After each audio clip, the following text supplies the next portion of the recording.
If you knew me then, believe me now. It's from my whole life upside down. Took me old and he made it new.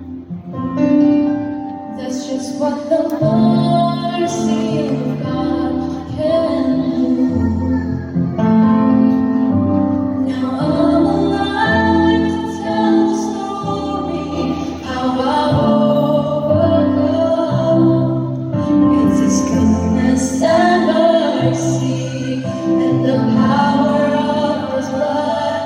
And I'm so glad that my freedom wasn't based on what I've done. It's His goodness and mercy and the power of His blood. So much power in the blood.